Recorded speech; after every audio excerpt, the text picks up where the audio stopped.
¿Qué harías si un enemigo bestial acampara a las puertas de tu ciudad? Si su condición para la paz fuera arrancarte el ojo derecho, a ti y a cada uno de tus vecinos, como marca de humillación eterna. Esta no es una pesadilla de ficción. Es la historia real de un pueblo al borde del abismo y del hombre que se levantó de la nada para convertirse en su salvador. Bienvenidos a la encrucijada del destino, al momento exacto en que un granjero se transforma en rey. Hoy desenterramos las crónicas de 1 Samuel 11, la brutal batalla por Jabes de Galaad, una historia que te demostrará cómo el valor de un solo hombre puede encender la llama de una nación entera.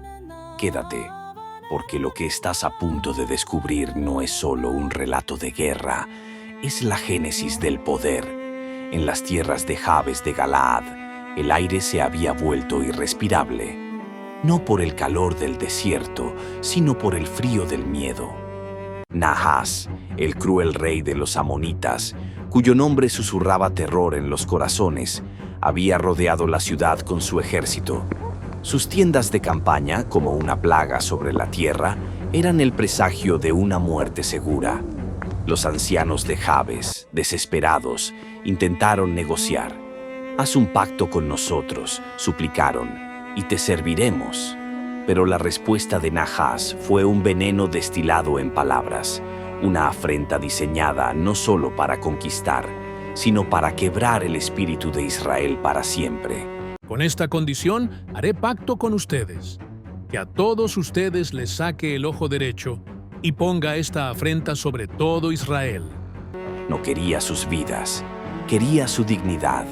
Quería que cada vez que un hombre de Jabes mirara a su hijo, a su esposa, al mundo, lo hiciera a través del velo de la vergüenza, un recordatorio perpetuo de su derrota. La noticia, llevada por mensajeros exhaustos, se esparció como un reguero de pólvora por las tribus de Israel, y el pueblo lloró. Lloró con la amargura de la impotencia, pero entonces algo cambió. El destino, que hasta entonces parecía sellado, encontró un campeón inesperado. Saúl, un hombre alto y apuesto, recién ungido por el profeta Samuel, pero aún no reconocido por todos, volvía de arar el campo con sus bueyes. No llevaba corona ni manto real, llevaba el polvo del trabajo en sus manos. Cuando escuchó los lamentos y la causa de la angustia de su pueblo, la Biblia nos dice algo extraordinario. El Espíritu de Dios vino sobre él con poder y él se encendió en ira. No fue una ira común, fue una furia divina, un fuego sagrado que consumió todo su ser. En ese instante, el granjero desapareció y nació el rey. Su estrategia fue tan brutal como brillante, diseñada para sacudir a una nación adormecida. Tomó una yunta de bueyes, los cortó en pedazos y los envió a todos los rincones de Israel con un mensaje que helaba la sangre. Era un llamado a la acción ineludible. O luchaban juntos, o sus bienes sufrirían el mismo destino. Era un acto de reciprocidad forzada. Yo doy mi todo, ustedes denme su lealtad. El temor de Dios cayó sobre el pueblo, y como un solo hombre, 330,000 israelitas se unieron a Saúl. Un ejército masivo, nacido de la desesperación y unificado por una ira justa. La estrategia de batalla fue una obra maestra de la sorpresa. Dividió a su ejército en 3 compañías y, bajo el manto de la vigilia de la mañana, cayeron sobre el campamento amonita cuando menos lo esperaban. La masacre fue total. Nahas, tan arrogante en su poder, no vio venir el torbellino de acero y furia que se le vino encima. Antes de que el sol estuviera alto en el cielo, los amonitas que habían sobrevivido estaban tan dispersos que no quedaron 2 de ellos juntos. Jabes de Galaad fue salvada. Los ojos de sus habitantes, intactos, vieron un nuevo amanecer.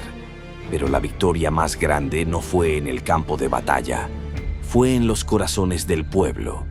El hombre que había vuelto del campo, el granjero ungido, había demostrado ser un verdadero líder. Lo llevaron a Gilgal y allí, ante Dios y ante todos, lo confirmaron oficialmente como su rey.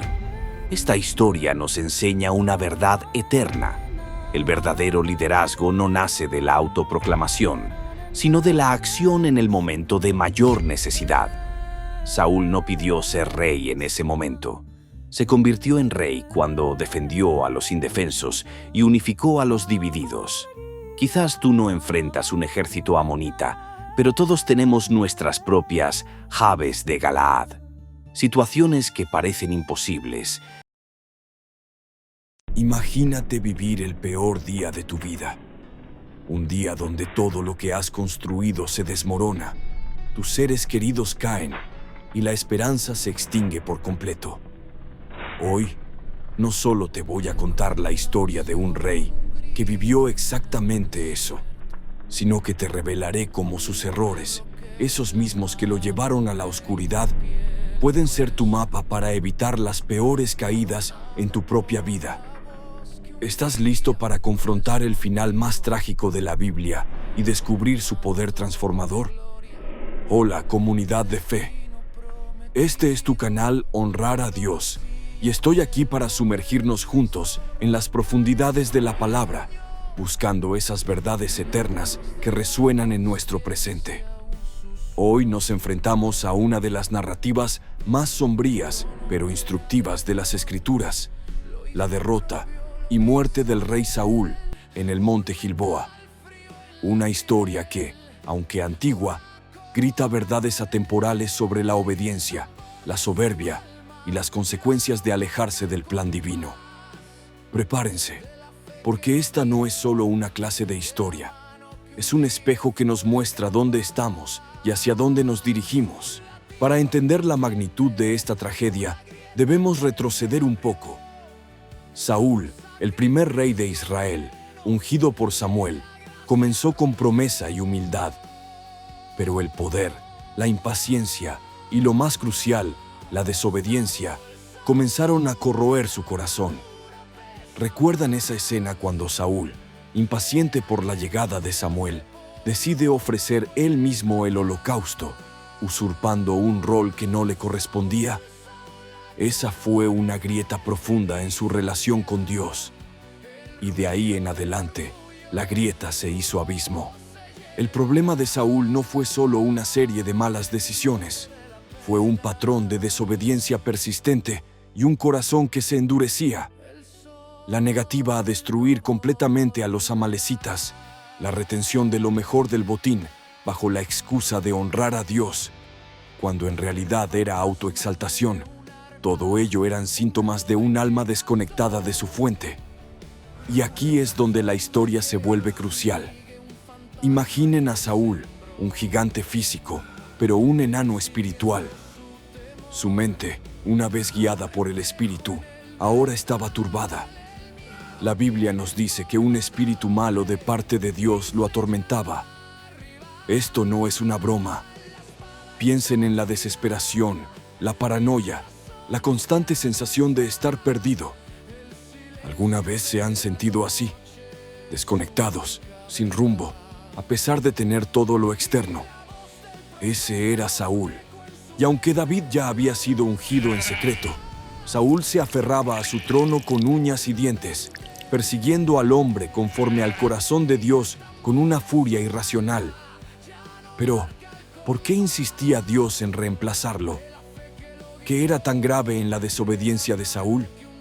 Lo descubriremos en breve, cuando veamos el clímax de esta tragedia. Avancemos al final.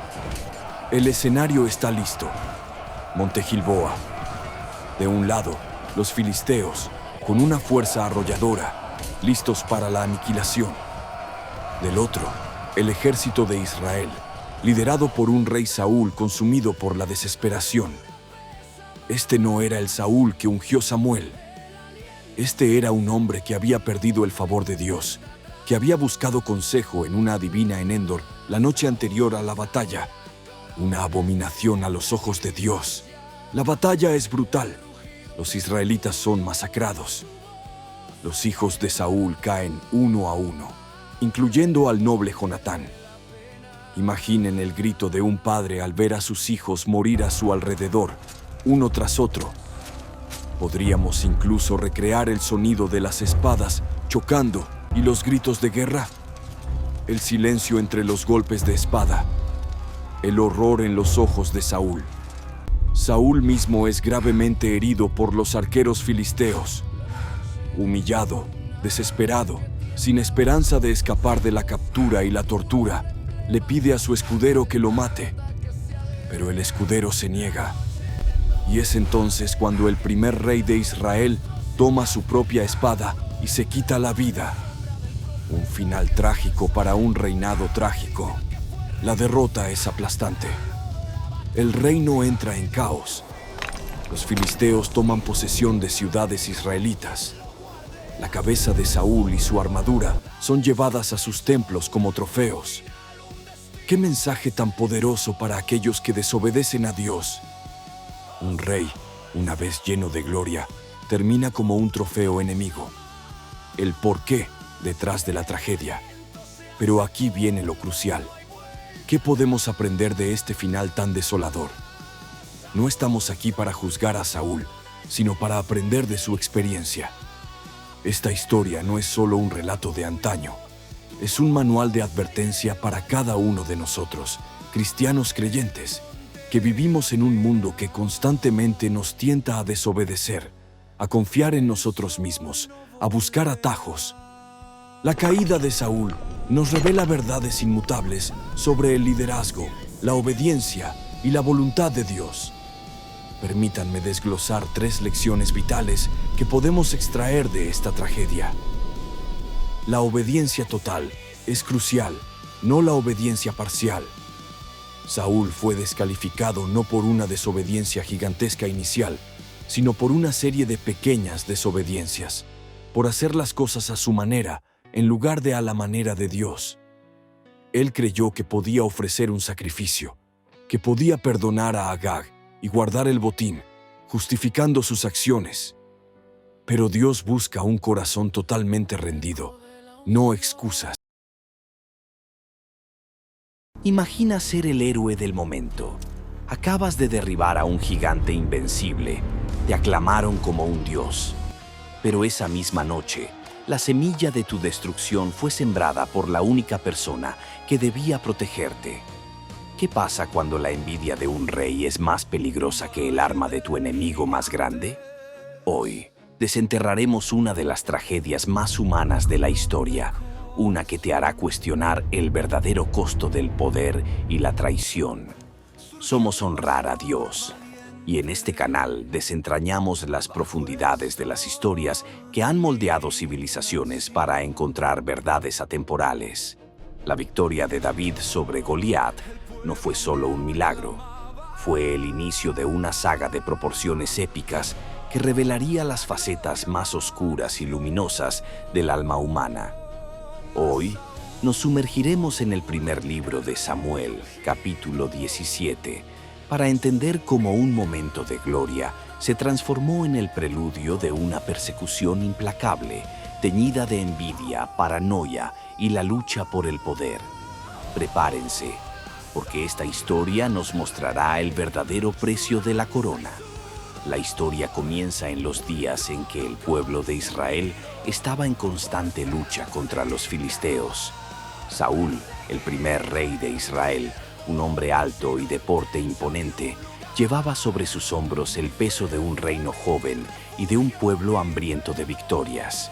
Pero la guerra, los años y las tensiones habían endurecido su corazón. Mientras tanto, en Belén, un joven pastor llamado David cuidaba ovejas en las colinas, tocaba su arpa y componía cantos al Señor, sin imaginar que su vida sería arrastrada al torbellino de intrigas y batallas reales. Tras la sorprendente victoria sobre Goliat, el nombre de David resonó en cada rincón de Israel. Saúl, impresionado, lo llevó a su servicio, y David se convirtió en un líder militar valiente y en un músico que calmaba la atormentada mente del rey. Pero pronto, los cantos del pueblo encendieron la chispa del conflicto. Saúl mató a sus 1000 y David a sus 10.000. Aquella frase repetida en las plazas y caminos fue como un veneno lento que se filtró en el corazón del monarca. Los celos de Saúl crecieron. Comenzó a mirar a David no como un aliado, sino como una amenaza. Un día, mientras David tocaba el arpa en la sala del trono, Saúl, dominado por un impulso oscuro, arrojó su lanza contra él. David esquivó el ataque y desde ese momento supo que su vida corría peligro. A partir de ahí, su existencia se convirtió en una huida constante, perseguido por un rey que había sido ungido por el mismo Dios, que lo había escogido a él. David encontró refugio entre montañas, cuevas y ciudades fortificadas. Sus leales, hombres endeudados, perseguidos y marginados, se unieron a él y formaron una compañía temida. En medio de la persecución, David tuvo oportunidades de acabar con la vida de Saúl, pero en cada ocasión se contuvo, diciendo: «No extenderé mi mano contra el ungido del Señor». Así, el respeto por la unción divina se convirtió en un muro que los separaba de la venganza. Las noches en el desierto eran frías y silenciosas. A veces David componía salmos bajo el cielo estrellado, recordando los días sencillos en Belén. Mientras tanto, Saúl, consumido por la paranoia, consultaba oráculos prohibidos, buscando respuestas que ya no recibía del Señor. La guerra contra los filisteos no cesaba, y el destino se acercaba inexorablemente. Finalmente, en el monte Gilboa, Saúl enfrentó su última batalla. Herido y sin salida, cayó sobre su propia espada. David, al enterarse, lloró amargamente, no como un enemigo que celebra la caída de su perseguidor, sino como un hombre que llora por el ungido de Dios y por el padre de su mejor amigo, Jonatán. A través de lágrimas y canciones fúnebres, David demostró que su corazón seguía intacto ante la amargura.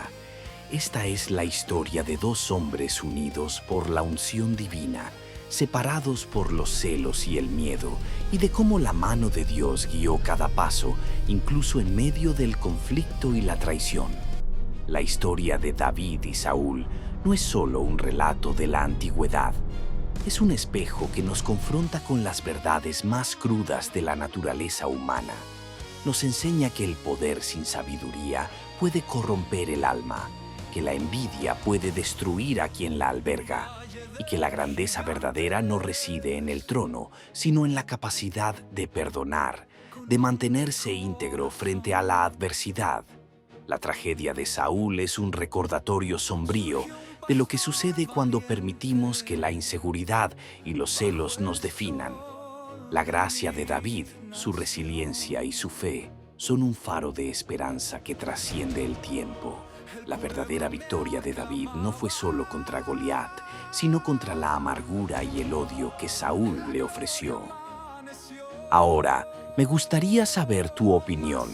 Si hubieras estado en el lugar de David, ¿habrías perdonado a Saúl? ¿O la envidia y la traición serían demasiado? Déjamelo saber en los comentarios. Me encanta leer sus reflexiones. En la tranquila aldea de Betania, anidada entre colinas de olivos y acariciada por el sol de Judea, vivía una familia cuyo hogar era un refugio para Jesús. No era un palacio, sino una casa de piedra y adobe, pero sus paredes respiraban una calidez que solo el amor verdadero puede construir.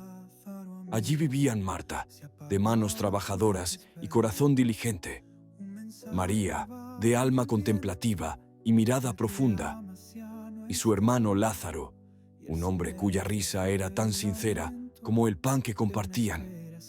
Eran los amigos íntimos del Maestro. En su patio, bajo la sombra de una higuera, él había desvelado misterios del reino. En su mesa había comido, y en sus conversaciones había encontrado un eco de la amistad pura, sincera y entrañable que su corazón anhelaba. Un día, una sombra helada se deslizó sobre el umbral de aquella casa feliz. Lázaro enfermó, y la vida, que antes florecía en su rostro, comenzó a marchitarse con una velocidad aterradora. La fiebre quemaba su piel y su aliento se volvía cada vez más débil. Las hermanas, con el corazón encogido de angustia, enviaron un mensajero por los caminos polvorientos. El mensaje era un susurro de fe desesperada. Señor, tu amigo, aquel a quien amas con predilección, está enfermo. No pidieron un milagro, no exigieron su presencia, simplemente expusieron su dolor ante su amor, confiando en que eso bastaría. Al acercarse al polvo y las lágrimas de la aldea, Marta, incapaz de esperar, corrió a su encuentro. Su rostro era un mapa de dolor, pero en el fondo de sus ojos enrojecidos, una chispa de fe se negaba a extinguirse. Señor, dijo con la voz rota, si hubieras estado aquí, mi hermano no habría muerto.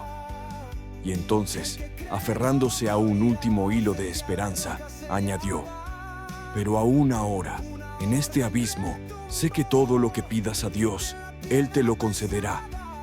Jesús la miró, y su mirada no era de reproche, sino de una ternura que calmaba el alma. Tu hermano resucitará, le aseguró. Marta, con la mente anclada en las profecías, asintió. Sí, Señor, en la resurrección del día final. Pero Jesús no hablaba del mañana. Hablaba del hoy, de la hora, y entonces su voz resonó con una autoridad que hizo vibrar el aire. Yo soy la resurrección y la vida.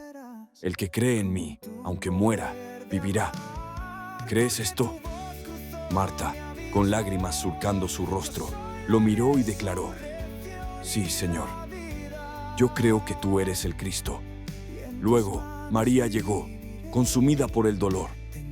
No discutió, no cuestionó. Simplemente se postró a sus pies, y el peso de su pena se derramó en un llanto inconsolable, mientras repetía las mismas palabras de su hermana. Señor, si hubieras estado aquí. Al verla llorar, y al ver el dolor genuino de la multitud que la acompañaba, el espíritu de Jesús se estremeció. Se conmovió en lo más profundo de su ser, y lloró. Sí, Jesús lloró. El Hijo de Dios, el Verbo hecho carne, lloró por la pérdida de su amigo. Sus lágrimas no eran de impotencia, sino de un amor tan vasto que abrazaba el dolor humano como propio. Porque nuestro sufrimiento no le es ajeno, porque Él siente con nosotros.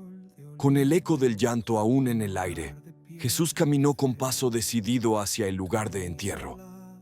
Era una cueva excavada en la roca, sellada con una piedra inmensa y definitiva. Con una voz que no admitía réplica, ordenó: «Quiten la piedra». Marta, la práctica, la sensata, intervino con urgencia. «Señor, ya huele mal, lleva 4 días». Pero Jesús la miró, no con impaciencia, sino para recordarle su promesa. «¿No te dije que si crees, verás la gloria de Dios?» Obedecieron. La piedra rodó, liberando el olor rancio de la muerte y una oscuridad profunda. Jesús alzó los ojos al cielo, no como quien pide, sino como quien agradece. «Padre, gracias por haberme escuchado. Yo sabía que siempre me escuchas, pero lo digo por la multitud que me rodea, para que crean que tú me has enviado».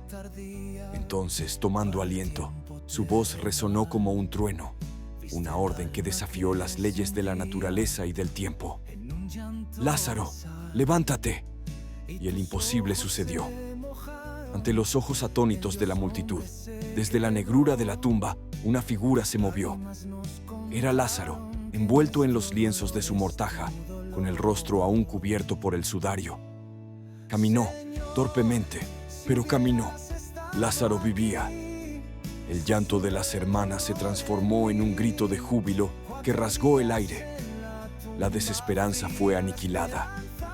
El milagro floreció en el jardín de la muerte. Muchos creyeron en Jesús ese día, pero otros se llenaron de un temor helado.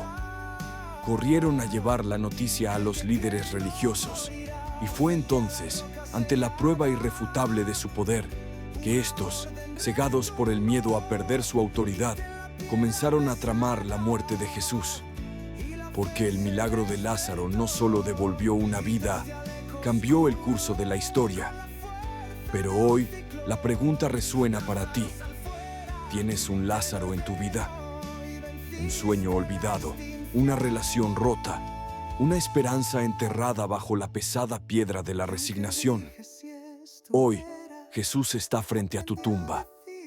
Y aunque hayan pasado días, años, aunque el olor del fracaso te susurre que ya no hay nada que hacer, Él aún puede decir: sal fuera. Él es la resurrección y la vida. Él no llega tarde. Llega en el momento justo para que la gloria de Dios se revele en tu historia. Levanta tu mirada, quita la piedra y escucha su voz, porque Él todavía llama a los muertos por su nombre. Y cuando Él llama, la muerte jamás tiene la última palabra. El cielo cambió de color, la tierra tembló. Un estruendo cortó el aire como un rugido salido del mismo abismo. En cuestión de segundos, la ciudad fue devorada. Desde las montañas, una figura se detiene. Cansado, sucio, cubierto por el polvo del juicio, observa. Sus ojos, aún llorosos, ven una columna de humo elevarse como una herida abierta hacia el cielo. Sodoma ya no existe. Gomorra, tampoco. Las casas, las plazas, los jardines, los palacios. Todo fue consumido por fuego y azufre. Todo. Ese hombre es Lot. Y esta es la historia de cómo Dios encendió la justicia y dejó una marca eterna en la historia humana. Sodoma era una ciudad fértil, próspera, viva. Parecía un paraíso en medio del desierto.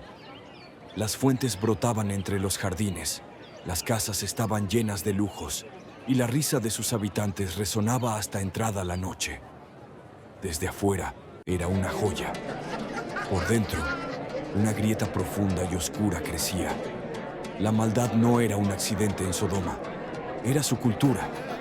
El orgullo se había convertido en bandera, la arrogancia en estilo de vida. Los pobres eran ignorados, los justos despreciados, y la violencia se normalizaba como parte de la diversión. Dios vio, y Dios habló, pero antes del juicio, hubo misericordia. Mucho antes de las llamas, Abraham, el amigo de Dios, recibió una visita celestial. 3 hombres vinieron a él en el calor del día. No eran hombres comunes, eran ángeles. Uno de ellos, el Señor mismo, le revelaron a Abraham lo que estaba por suceder. El clamor contra Sodoma y Gomorra es grande y su pecado gravísimo. Abraham, sabiendo que su sobrino Lot vivía allí, no dudó. Se paró delante de Dios y suplicó: ¿destruirás al justo con el impío? ¿Y si hay 50 justos? ¿Y si hay 40? 30, 20, 10. La voz de Abraham se quebraba con cada número. Estaba rogando por almas, por vidas, por su sangre. Dios le respondió: no la destruiré si encuentro 10 justos. Mientras tanto, Lot estaba en Sodoma. Había elegido vivir allí por su riqueza, por la tierra, por la comodidad. Pero esa decisión le había costado caro. Su alma se angustiaba cada día al ver tanta maldad, pero se había acostumbrado. Se quedó. Intentó convivir con lo que debía haber dejado. Y entonces llegaron los 2 ángeles. Entraron a la ciudad al atardecer. Lot los reconoció de inmediato como enviados celestiales y les rogó que se hospedaran en su casa. Ellos aceptaron. Pero no pasó mucho tiempo antes de que el horror se desatara. Los hombres de la ciudad, todos, desde jóvenes hasta ancianos, rodearon la casa. Golpeaban la puerta, exigían que Lot entregara a sus huéspedes. No buscaban hospitalidad, buscaban abuso, violencia, corrupción total. Lot salió desesperado, suplicando: no hagáis tal maldad. Pero ellos lo empujaron, lo insultaron, lo acusaron de juzgarlos. Fue entonces cuando los ángeles intervinieron.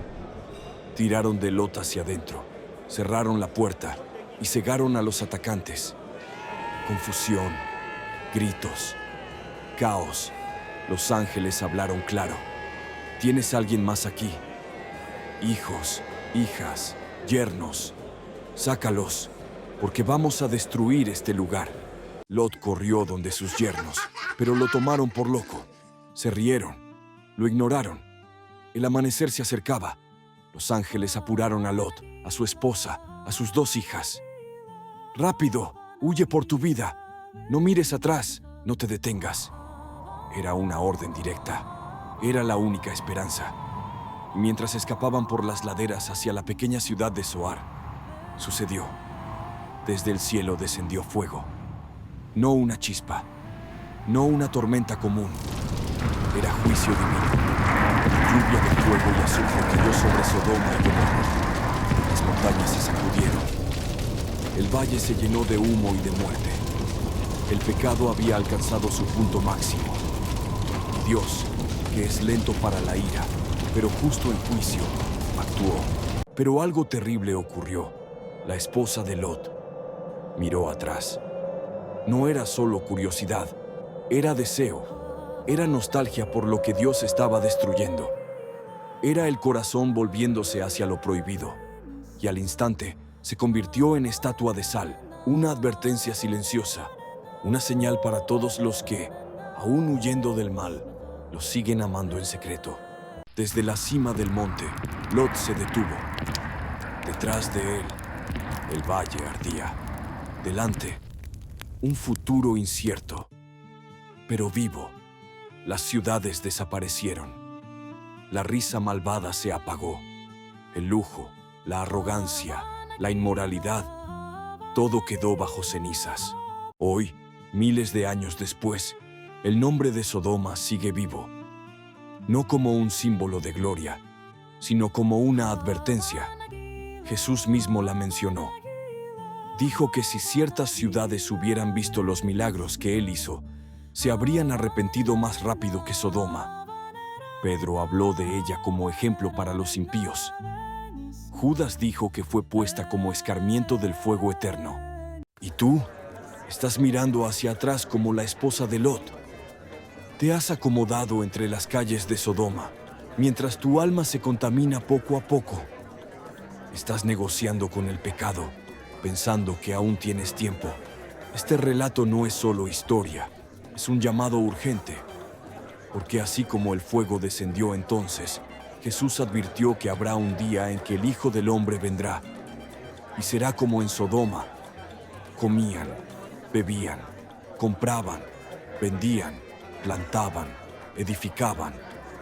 Y de repente, el juicio. Dios siempre da oportunidades. Siempre envía advertencias.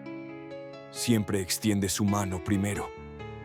Pero llega un punto donde se cierra la puerta. Hoy es el tiempo de correr. Hoy es el momento de no mirar atrás.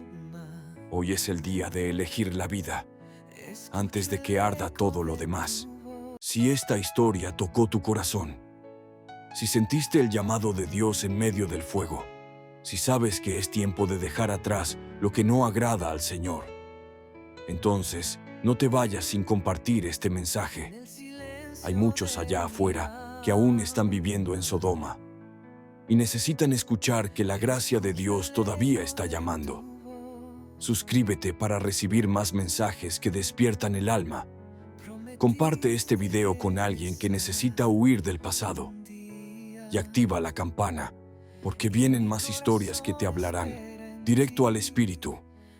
No mires atrás, pero sí mira hacia adelante, porque lo mejor está en Cristo.